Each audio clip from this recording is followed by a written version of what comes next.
So we are out here in beautiful nature. This is where we come.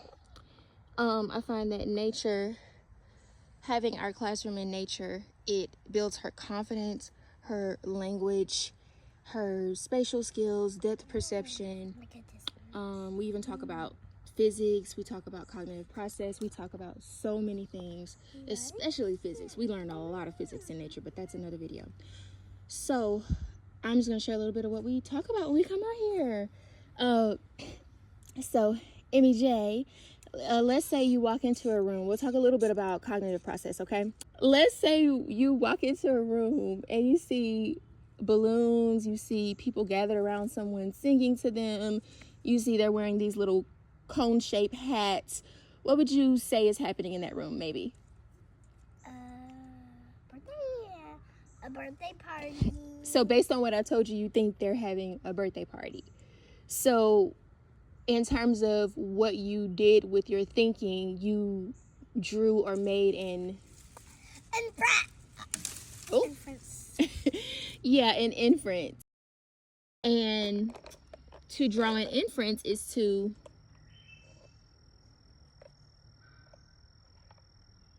just like these trees have roots, we know that words start somewhere, they begin somewhere.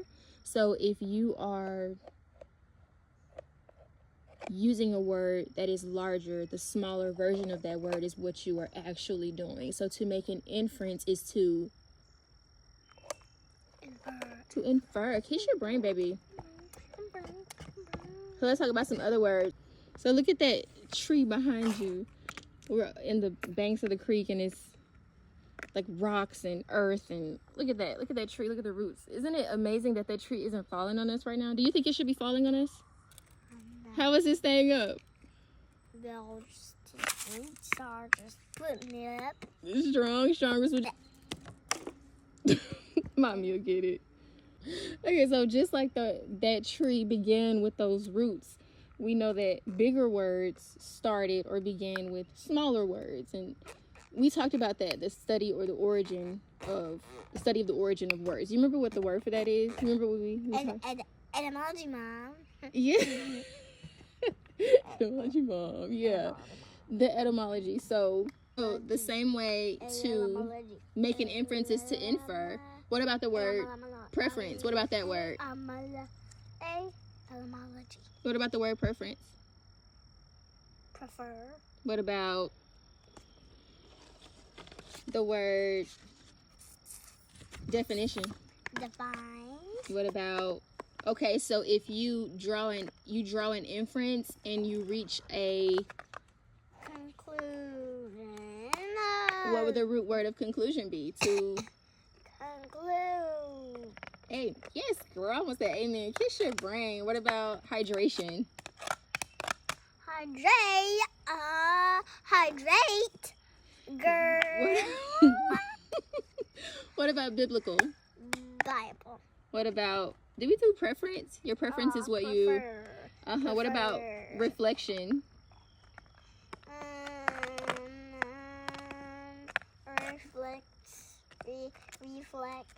Reflect. Yeah, what about observation? Observe. Oh, what's that? What is that? I don't know what that is. Let's pivot to. It's right there. Oh, that. Well, it just went underwater. But look at that. Okay, what about observation? To make an observation is to what? Read. To what?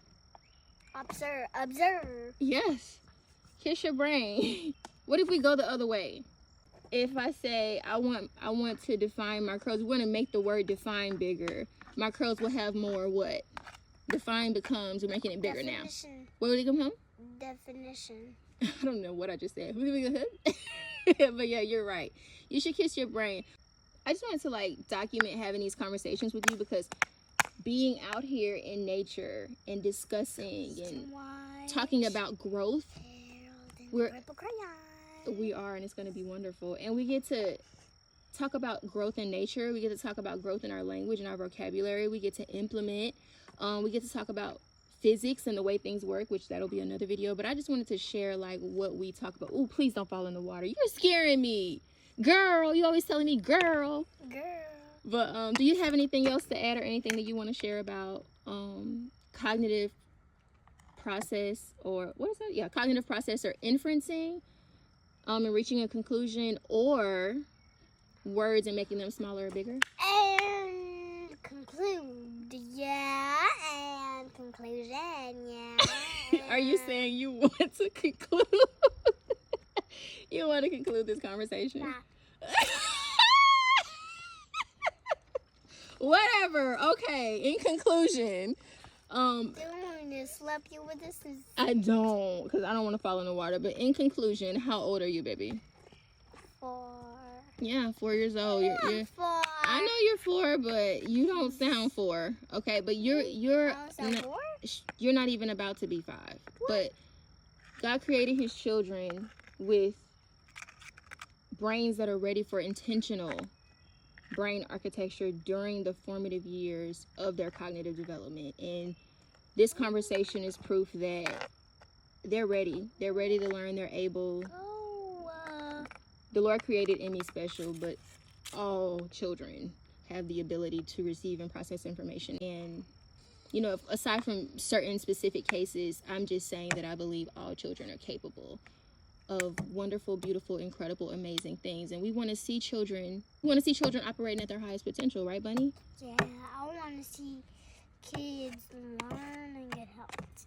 And you want to see them be able to do what? Read. Amen. Yeah, I didn't know what you were going to say, but yeah, we want to see them be able to read. All right, that's all. When we talk about... Hey, look. What? There's shrimp. What? A shrimp. A shrimp. Cool. Great observation, Emmy. Oh, I can't see it through the water. We finally got to see something cool out here. I saw a shrimp and a fish. Great Shrimp and observation. Oh, there's a crawfish and a shrimp and a fish. Actually, oh wait, no, they're both crawfish, Emmy. They're both crawfish. Oh. Oh, I That's can't. so I can't see. I can't see.